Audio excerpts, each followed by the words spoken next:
Багымдат намазы. 2 рекет сүннөт, 2 рекет парыз.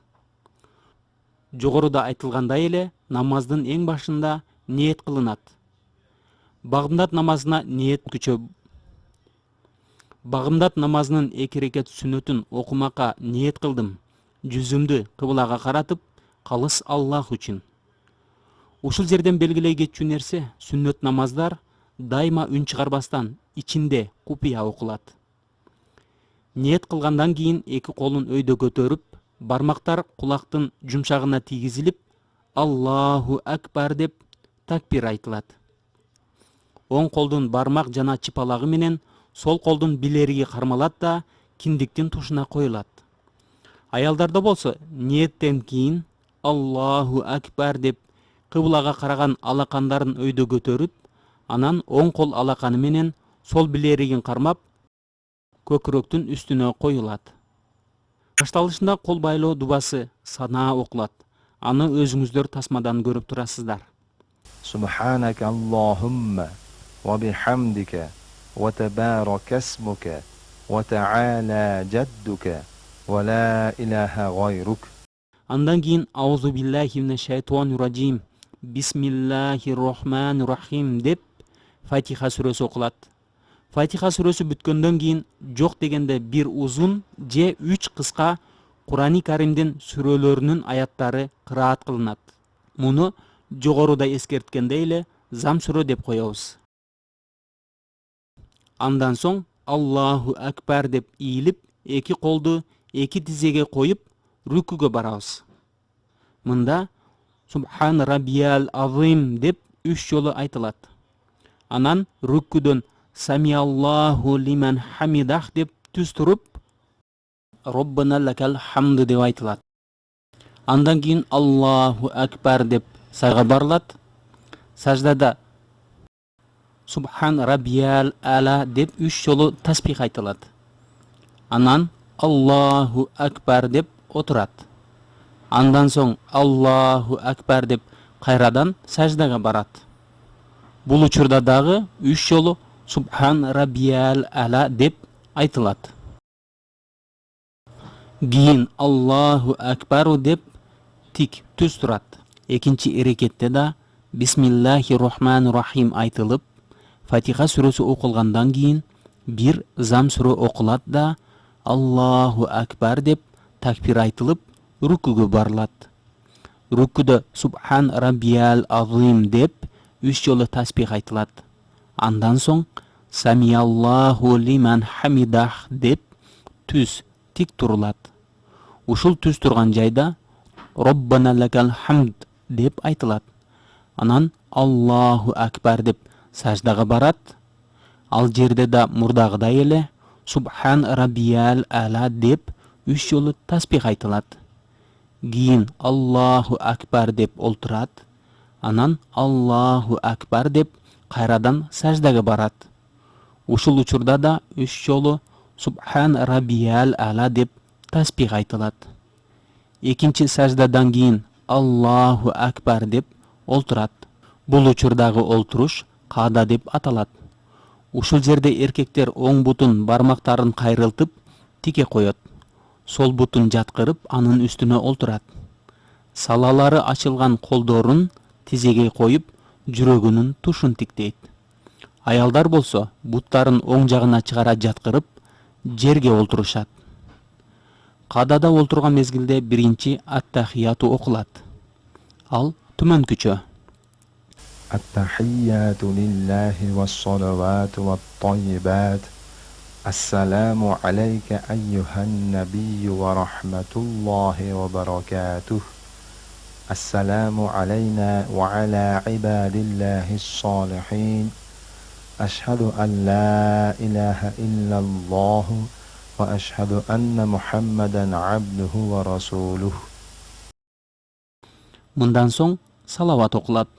Салават төмөнкүчө. اللهم صل على محمد وعلى آل محمد كما صليت على إبراهيم وعلى آل إبراهيم إنك حميد مجيد اللهم بارك على محمد وعلى آل محمد كما باركت على إبراهيم وعلى آل إبراهيم إنك حميد مجيد. Салаваттан кийин дуа кылынат. Дуа кылыш сүннөт болуп эсептелет. Дуа түмөнкүчө. اللهم اغفر لي ولوالدي ولجميع المؤمنين والمؤمنات والمسلمين والمسلمات برحمتك يا أرحم الراحمين. Андан кийин оң жана сол жака карап, ассалому алейкум ва рахматуллах деп салам берилет. Ошентип намаз бүткөн болуп эсептелет.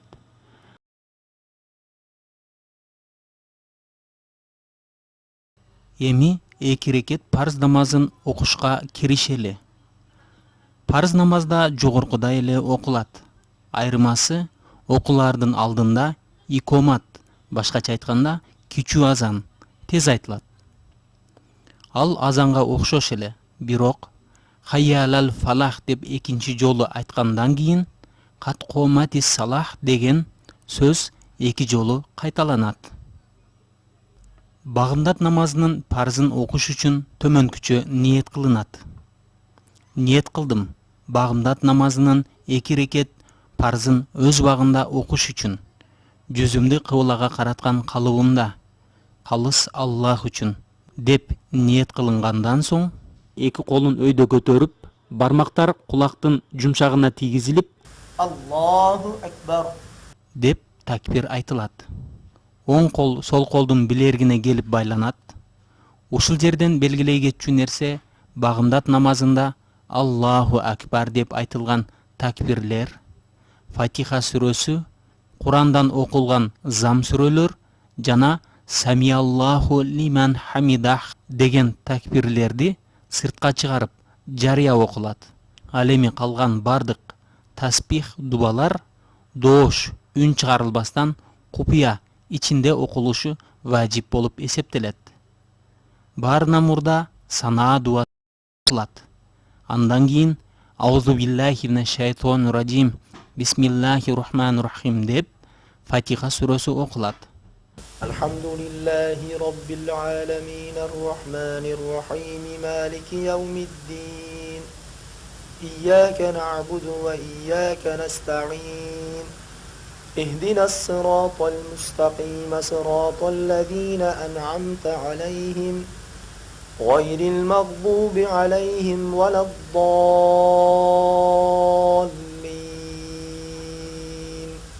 Фатиха сүрөсү бүткөндөн кийин зам сүрө кыраат кылынат. قل هو الله أحد الله الصمد لم يلد ولم يولد ولم يكن له كفوا أحد.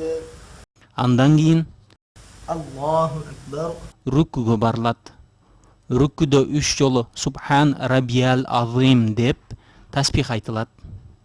Рүккүдөн سمع الله لمن حمده деп түз турган жайда Роббана лакал хамд деп айтылат.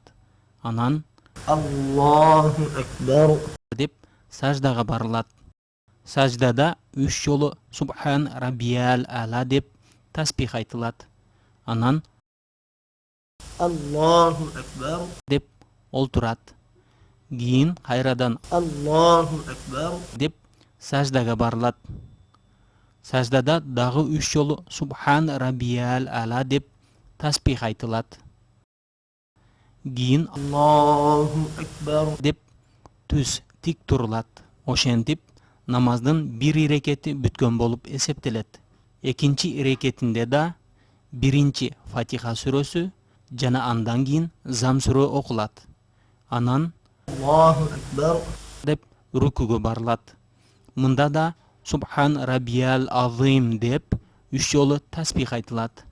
Андан соң سمع الله لمن حمده деп тик түз турат. Түз турган жайда Роббана лакал хамд деп айтылат. Анан الله أكبر деп саждага барылат. Саждада 3 жолу Субхан Раббиял Ала деп таспих айтылат. Анан الله أكبر деп олтурат. Кийин кайрадан الله أكبر деп саждага барылат. Саждада дагы 3 жолу Субхан Раббиял Ала деп таспих айтылат. Экинчи саждадан кийин Allahu Akbar. деп олтурат. Бул олтуруш жогоруда белгилеп кеткендей эле каада деп аталат.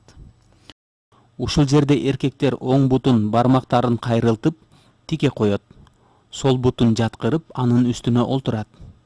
Салалары ачылган колдорун тизеге коюп, жүрөгүнүн тушун тиктейт. Аялдар болсо буттарын оң жагына чыгара жаткырып, жерге олтурушат.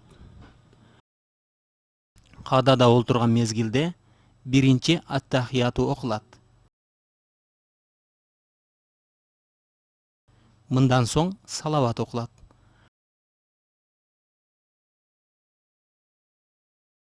Салават окулуп бүткөндөн кийин дуа кылыш сүннөт. Андан кийин оң жана сол жака карап, ассалому алейкум ва рахматуллах деп салам берилет. Ушуну менен Кудай буйруса багымдат намазынын 2 рекет парзы окулган болуп эсептелет.